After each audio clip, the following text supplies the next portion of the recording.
Hello दोस्तों, स्वागत है आपका आपके अपने यूट्यूब चैनल G3 इंस्टीट्यूशन में, जिसमें आज हम बात करेंगे संविधान सभा से संबंधित महत्वपूर्ण 30 प्रश्नों के बारे में। तो आइए शुरू करते हैं आज का पहला प्रश्न। 1922 ईस्वी में निम्नलिखित में से किसके द्वारा यह उद्गार व्यक्त किया गया कि भारतीय संविधान भारतीयों की इच्छानुसार होगा? महात्मा गांधी, मोतीलाल नेहरू, गोपाल कृष्ण गोखले या बाल गंगाधर तिलक? तो 1922 ईस्वी में महात्मा गांधी के द्वारा यह उद्गार व्यक्त किया गया कि भारतीय संविधान भारतीयों की इच्छानुसार होगा। तो इसका राइट ऑप्शन है ऑप्शन ए। अगला प्रश्न देखते हैं। 1924 ईस्वी में किसके द्वारा ब्रिटिश सरकार से यह मांग की गई कि भारतीय संविधान के निर्माण के लिए संविधान सभा का गठन किया जाए? M.N. राय, महात्मा गांधी, मोतीलाल नेहरू या गोपाल कृष्ण गोखले? तो 1924 ईस्वी में मोतीलाल नेहरू द्वारा ब्रिटिश सरकार से यह मांग की गई कि भारतीय संविधान के निर्माण के लिए संविधान सभा का गठन किया जाए। तो इसका राइट ऑप्शन है ऑप्शन सी। अगला प्रश्न देखते हैं। संविधान सभा के विचार का औपचारिक रूप से प्रतिपादन किसके द्वारा किया गया? मोतीलाल नेहरू, जवाहरलाल नेहरू, M.N. राय या महात्मा गांधी? तो संविधान सभा के विचार का औपचारिक रूप से प्रतिपादन M.N. राय के द्वारा किया गया। तो इसका राइट ऑप्शन है ऑप्शन सी। अगला प्रश्न देखते हैं। संविधान सभा को किसने मूर्त रूप प्रदान किया? महात्मा गांधी, मोतीलाल नेहरू, M.N. राय या जवाहरलाल नेहरू? तो संविधान सभा को जवाहरलाल नेहरू ने मूर्त रूप प्रदान किया। तो इसका राइट ऑप्शन है ऑप्शन डी। अगला प्रश्न देखते हैं। कांग्रेस ने किस वर्ष किसी प्रकार के बाह्य हस्तक्षेप के बिना भारतीय जनता द्वारा संविधान के निर्माण की मांग को लेकर प्रस्ताव पारित किया था?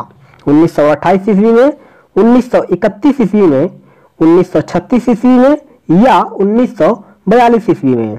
तो कांग्रेस ने 1936 ईस्वी में बाह्य हस्तक्षेप के बिना भारतीय जनता द्वारा संविधान के निर्माण की मांग को लेकर प्रस्ताव पारित किया था। तो इसका राइट ऑप्शन है ऑप्शन सी। अगला प्रश्न देखते हैं। 1938 में किस व्यक्ति ने वयस्क मताधिकार के आधार पर संविधान सभा के गठन की मांग की? महात्मा गांधी, जवाहरलाल नेहरू, सुभाष चंद्र बोस या वल्लभ भाई पटेल?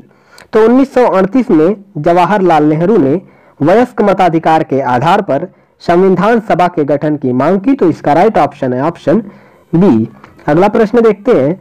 वर्ष 1942 में किस योजना के तहत यह स्वीकार किया गया कि भारत में एक निर्वाचित संविधान सभा का गठन होगा जो युद्धोपरांत संविधान का निर्माण करेगी? क्रिप्स योजना, वेबल योजना, कैबिनेट मिशन योजना या माउंटबेटन योजना? तो वर्ष 1942 में क्रिप्स योजना के तहत यह स्वीकार किया गया कि भारत में एक निर्वाचित संविधान सभा का गठन होगा जो युद्धोपरांत संविधान का निर्माण करेगी। तो इसका राइट ऑप्शन है ऑप्शन ए। अगला प्रश्न देखते हैं।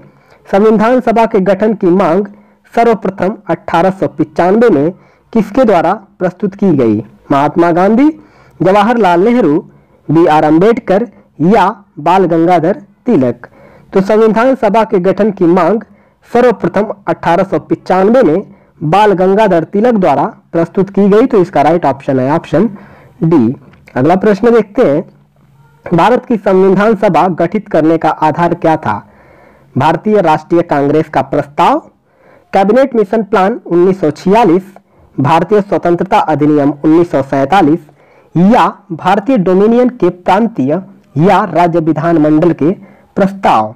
तो भारत की संविधान सभा गठित करने का आधार कैबिनेट मिशन प्लान 1946 था। तो इसका राइट ऑप्शन है ऑप्शन बी। अगला प्रश्न देखते हैं। भारत की संविधान सभा किसके अनुसार गठित की गई? साइमन आयोग का प्रस्ताव, क्रिप्स मिशन, माउंटबेटन योजना या कैबिनेट मिशन योजना? तो भारत की संविधान सभा कैबिनेट मिशन योजना के अनुसार गठित की गई। तो इसका राइट ऑप्शन है ऑप्शन डी। अगला प्रश्न देखते हैं। सन 1936 में भारतीय राष्ट्रीय कांग्रेस द्वारा संविधान सभा के गठन की मांग कहां पर हुए अधिवेशन में रखी गई? कानपुर, मुंबई, फैजपुर या लाहौर?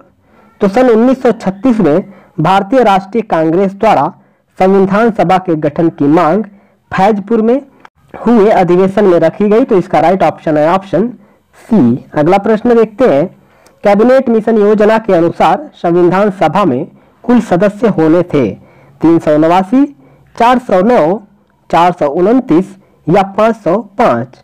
तो कैबिनेट मिशन योजना के अनुसार संविधान सभा में कुल 389 सदस्य होने थे, तो इसका राइट ऑप्शन है ऑप्शन ए।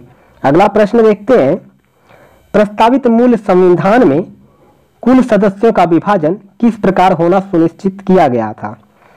ब्रिटिश प्रांतों के 292 प्रतिनिधि, देशी रियासतों के 93 प्रतिनिधि, मुख्य कमिश्नरी क्षेत्रों के 4 प्रतिनिधि या उपर्युक्त सभी।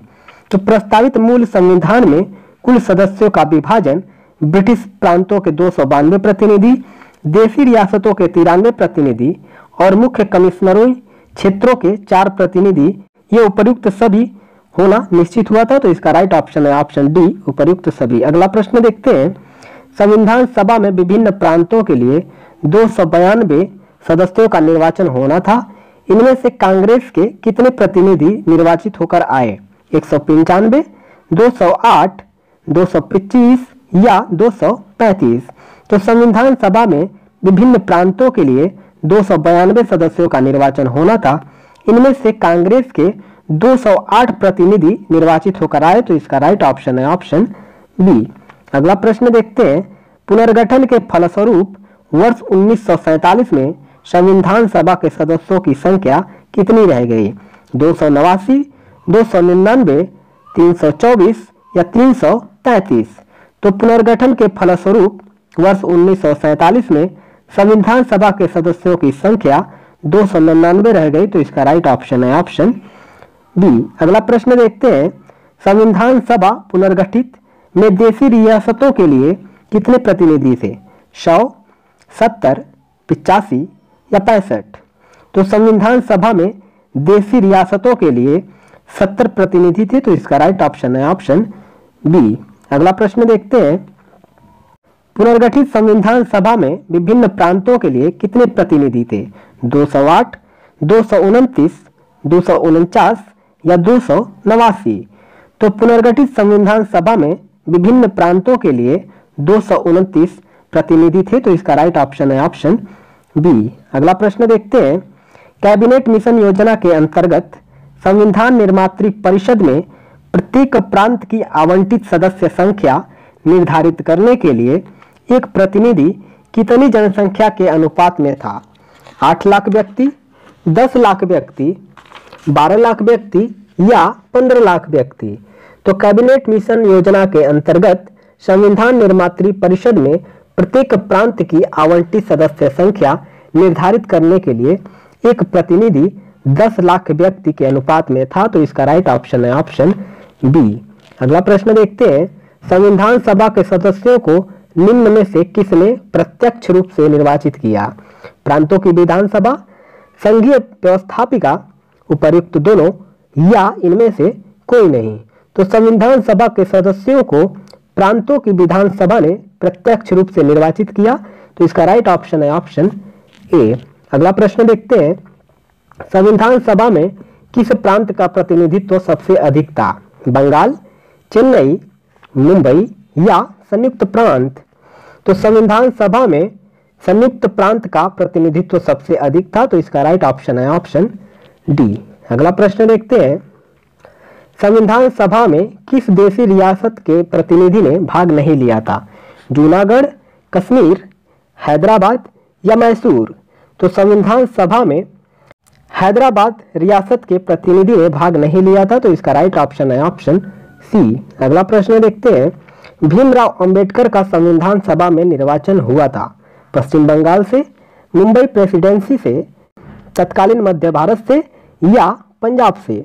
तो भीमराव अंबेडकर का संविधान सभा में निर्वाचन पश्चिम बंगाल से हुआ था, तो इसका राइट ऑप्शन है ऑप्शन ए। अगला प्रश्न देखते हैं, मुस्लिम लीग ने किस कारण संविधान सभा का बहिष्कार किया? मुस्लिम लीग संविधान सभा का अध्यक्ष किसी मुस्लिम को बनाना चाहती थी, मुस्लिम लीग को संविधान सभा में उचित प्रतिनिधित्व नहीं मिला था, मुस्लिम लीग मुस्लिमों के लिए एक अलग संविधान सभा चाहता था या उपर्युक्त सभी। तो मुस्लिम लीग ने मुस्लिमों के लिए एक अलग संविधान सभा चाहता था इसलिए उन्होंने संविधान सभा का बहिष्कार किया। तो इसका राइट ऑप्शन है ऑप्शन सी। अगला प्रश्न देखते हैं, संविधान सभा का चुनाव निम्न में से किस आधार पर हुआ? समान मताधिकार, सर्वमताधिकार, सीमित मताधिकार या वर्गीय मताधिकार? तो संविधान सभा का चुनाव वर्गीय मताधिकार के आधार पर हुआ। तो इसका राइट ऑप्शन है ऑप्शन डी। अगला प्रश्न देखते हैं, संविधान सभा के सदस्य प्रतिनिधि थे जनता द्वारा प्रत्यक्ष निर्वाचित, जनता द्वारा अप्रत्यक्ष निर्वाचित, गवर्नर जनरल द्वारा मनोनीत या कांग्रेस और मुस्लिम लीग द्वारा नामांकित? तो संविधान सभा के सदस्य जनता द्वारा अप्रत्यक्ष निर्वाचित प्रतिनिधि थे। तो इसका राइट ऑप्शन है ऑप्शन बी। अगला प्रश्न देखते हैं, भारतीय संविधान निर्मात्री सभा प्रांतों की जनता द्वारा चुनी गई, प्रांतीय विधानसभाओं द्वारा परोक्ष रूप से आनुपातिक प्रतिनिधित्व प्रणाली द्वारा चुनी गई थी, गवर्नर जनरल द्वारा इसका गठन किया गया था या वयस्क मताधिकार के आधार पर भारतीय नागरिकों द्वारा चुनी गई थी? तो भारतीय संविधान निर्मात्री सभा प्रांतीय विधानसभाओं द्वारा परोक्ष रूप से आनुपातिक प्रतिनिधित्व प्रणाली द्वारा चुनी गई थी। तो इसका राइट ऑप्शन है ऑप्शन बी। अगला प्रश्न देखते हैं, भारतीय संविधान को किसने बनाया? संविधान सभा ने, ब्रिटिश संसद ने, भारतीय संसद ने या गवर्नर जनरल ने? तो भारतीय संविधान को संविधान सभा ने बनाया। तो इसका राइट ऑप्शन है ऑप्शन ए। अगला प्रश्न देखते हैं, संविधान सभा के लिए चुनाव कब संपन्न हुआ? 1945 में, 1946 में, 1947 में या 1948 में? तो संविधान सभा के लिए चुनाव 1946 में संपन्न हुए। तो इसका राइट ऑप्शन है ऑप्शन बी। अगला प्रश्न देखते हैं, भारतीय संविधान सभा की स्थापना कब हुई? 10 जून 1946 को, 9 दिसंबर 1946 को, 26 नवंबर 1949 को या 26 दिसंबर 1949 को? तो भारतीय संविधान सभा की स्थापना 9 दिसंबर 1946 को हुई। तो इसका राइट ऑप्शन है ऑप्शन बी। अगला और अंतिम प्रश्न देखते हैं, संविधान सभा का प्रथम अधिवेशन कहाँ हुआ था? मुंबई में, कोलकाता में, लाहौर में या दिल्ली में? तो संविधान सभा का प्रथम अधिवेशन दिल्ली में हुआ था। तो इसका राइट ऑप्शन है ऑप्शन डी। तो गाइस, आपको हमारा वीडियो कैसा लगा? लाइक, शेयर और सब्सक्राइब करना मत भूलिएगा। Thank you so much.